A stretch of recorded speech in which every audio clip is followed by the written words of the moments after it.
بنی عاد اور حضرت ہود علیہ السلام۔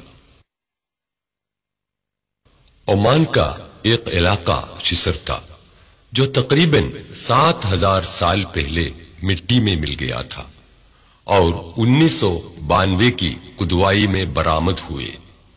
اب ہم اس علاقے کی طرف سفر کر رہے ہیں جس کے آج کا نام ہے احقاف یا اوبار۔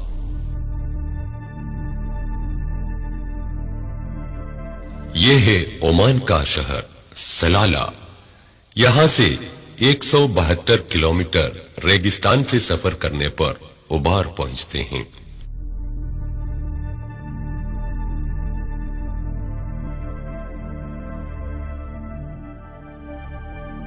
یہ اوبار ہے جہاں حضرت ہود علیہ السلام کی قوم بنی عاد رہتی تھی۔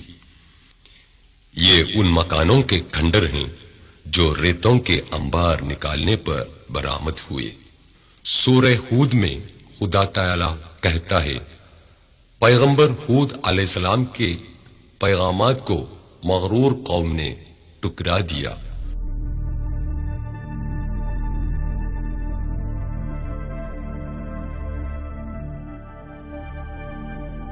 بنی عاد کو خدا تعالی نے پانی سے مالا مال کیا۔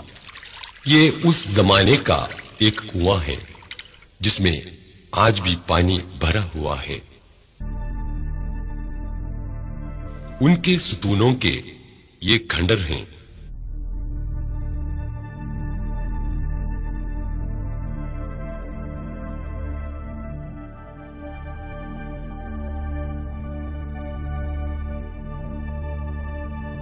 یہ وہ چیزیں ہیں جنہیں بنی عاد نے استعمال کیا ہے۔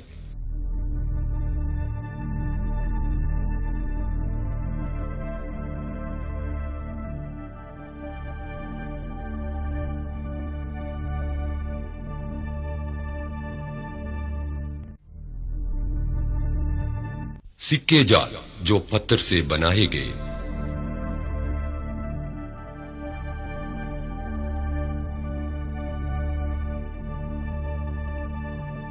اس زمانے میں کثرت سے لوبان کی کھیتی ہوتی تھی۔ اس کا عرق دواؤں اور خوشبوؤں میں استعمال ہوتا تھا، جن کے برآمد کرنے سے بنی عاد خوشحال اور مالدار بن گئے۔ جب بنی عاد نے بت پرستی اور حق تلفی کو جاری رکھا، حضرت ہود علیہ السلام نے ان کو عذاب الہی کی تاکید دی، پھر بھی انہوں نے انکار کر دیا۔ خدا تعالی نے حضرت ہود علیہ السلام اور ان کے ساتھیوں کو بچانے کے بعد بنی عاد کو تباہ و برباد کیا۔ سورہ 69 الحاقہ آیات 6 اور 7 میں اللہ فرماتا ہے، وَأَمَّا عَادٌ فَأُهْلِكُوا بِرِيحٍ صَرْصَرٍ عَاتِيَةٍ سخرها عليهم 7 ليال و8 أيام حسوما فترى القوم فيها صرعا كأنهم أعجاز نخل خاوية۔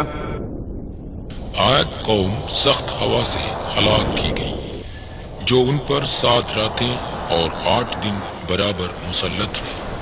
بس تو اس قوم کو دیکھنا کہ اونتھے پڑے ہیں، وہ گویا کھجوروں کے اکھڑے ہوئے تنے تھے۔ اوبار کی چاروں طرف ریگستان ہی ریگستان ہے۔ اس وقت کی سخت آندھی میں ان کی بستیاں ریت میں دھنس گئیں۔ کھدوائی کرنے پر ان میں سے بہت کم بستیاں برآمد ہوئیں۔ ریت کے نکالنے پر شاید اور بستیاں نکل جائیں گی۔